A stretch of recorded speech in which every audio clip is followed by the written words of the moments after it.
যাদের নেকি হবে 101 আর গুনাহ হবে 100, তারা যাবে জান্নাতে।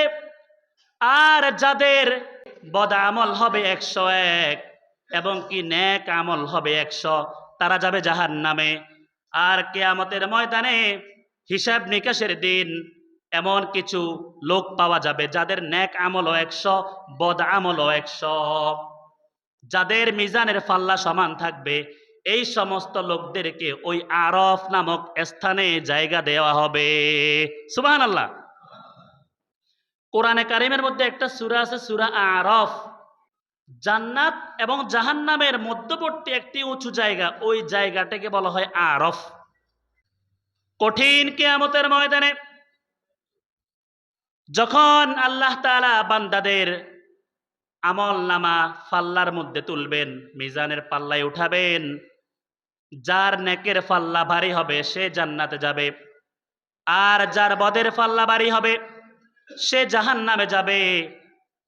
এমন কিছু লোক পাওয়া যাবে যাদের নেকের পাল্লা এবং বদের পাল্লা উভয়টা সমান।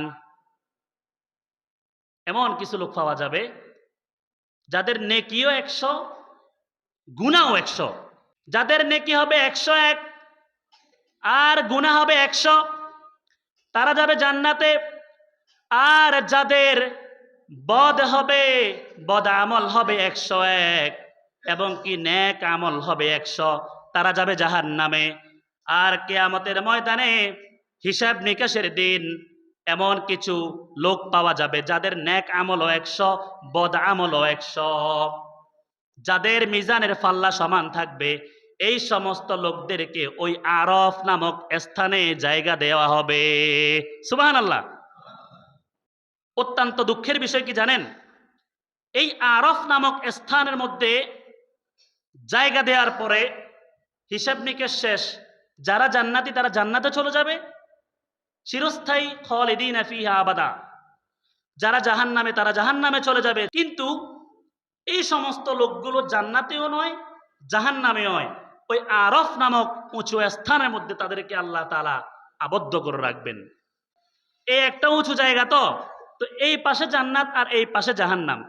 তো এদেরকে যখন এই দেয়ালটার উপর রাখা হবে, কিছু মানুষ এদিকে ফিরে থাকবে আর কিছু মানুষ এই দিকে ফিরে থাকবে। তো 100তে 100 যাদের নেক, 100তে 100 যাদের বদ। এই নেকের মধ্যে কিছুটা যাদের নেকের পাওয়ারটা একটু বেশি, তাদের চেহারাটা থাকবে জান্নাতের দিকে। সুবহানাল্লাহ বলেন। আর 100তে 100 নেক বদ ঠিক, কিন্তু বদের মধ্যে কিছুটা, 100র মধ্যে কিছুটা বদের পাওয়ার একটু বেশি, তাদের চেহারাটা থাকবে জাহান্নামের দিকে। এরপরে যেতে যেতে অনেক দিন, অনেক মাস, অনেক বছর চলে যাবে। এই সমস্ত লোকেরা বিরক্ত হয়ে যাবে। যারা জান্নাতের দিকে মুখ ফিরানো, তারা যখন জান্নাতের নাজ নেয়ামত গুলো দেখবে আর জান্নাতের সুঘ্রাণ তারা শুনবে, তারা শুধু আফসোস করবে, আহ, যদি আর একটা আমল করতাম তাহলে আজকে আমার স্থান এই জায়গায় হতো। আল্লাহ আমাদেরকে কেন এই জায়গার মধ্যে আবদ্ধ করে রেখেছে? জান্নাতের নাজ নেয়ামত দেখতেছি, আমার সহ্য হচ্ছে না। জান্নাতের সুঘ্রাণ পাচ্ছি, আমার সহ্য হচ্ছে না। আল্লাহ গো, হয়তো জান্নাতে দিয়ে দাও, না হয় জাহান্নামে দিয়ে দাও, একটা ফয়সালা করো, এই জায়গার মধ্যে আর সহ্য হচ্ছে না। এরপরে জাহান্নামের দিকে যাদের মুখ থাকবে, এরা শুধু জাহান্নামের আগুনের ভয়াবহতা, জাহান্নামের শাস্তিগুলো তারা দেখতে থাকবে। জাহান্নামের আগুনের তাপ তাদের শরীরের মধ্যে স্পর্শ করবে। এইভাবে মাসের পর মাস, বছরের পর বছর কেটে যাবে।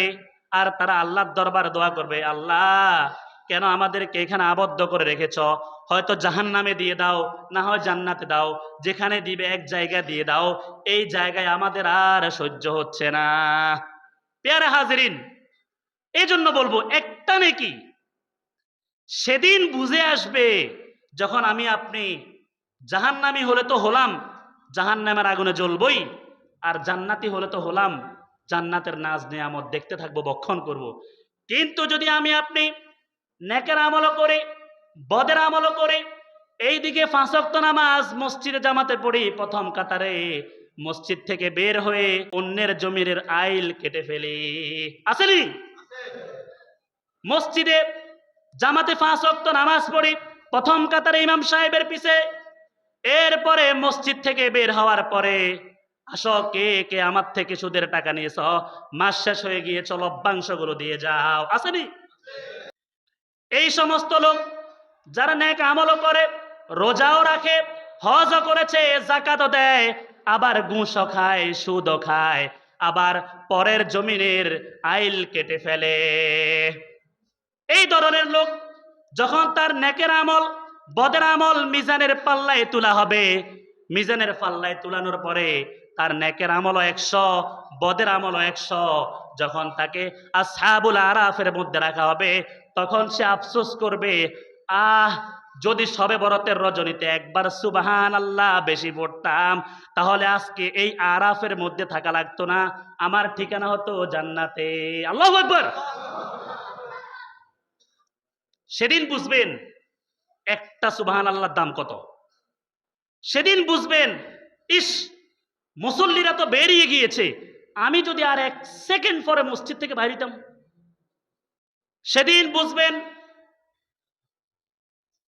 সেদিন বুঝবেন আহারে বাজারে গিয়ে 1 ঘন্টা 2 ঘন্টা বসে বসে আড্ডা মেরেছি, বাজার থেকে যদি 5টা মিনিট আগে চলে আসতাম তাহলে আমি কতটুকু গুনাহমুক্ত হইতাম।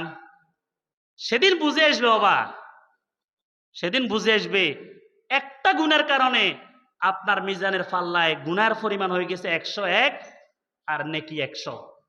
ওই দিন যদি বাজারে যাই, এই যে 2 ঘন্টা পর্যন্ত অমুক হোটেলে বসি বসি, কি গল্প, কি গিবত, কি শেখায়ত করলাম, ইস যদি 5 মিনিট আগে উঠে যেতাম তো তাহলে আমার নাকি আজকে 101 বদ 101 হইতো না, হয়তো আমার বদ 99 থাকতো, নাকিটা 100 থাকতো। সেদিন আফসোস করে কোনো লাভ হবে না, আল্লাহর দরবারে ফরিয়াদ করা হবে, আল্লাহ গো আমাকে আরেকবার সুযোগ দেন, আমি দুনিয়া থেকে ঘুরে আসি, হে আল্লাহ আমাকে যত হায়াত দেওয়া হবে শুধু মসজিদেই আমি সব হায়াত শেষ করব। সেদিন আল্লাহকে বলা হবে, আল্লাহ বলবে না তোমাকে আর কোনো সুযোগ দেওয়া হবে না, সুযোগ যা দেওয়ার দেওয়া হয়েছে, এখন আর দুনিয়াতে ফিরে যাওয়ার কোনো সুযোগ নাই। সেদিন আফসোসে নিজের হাত কামড়াবো, আমরা পা কামড়াবো, কোনো লাভ হবে না।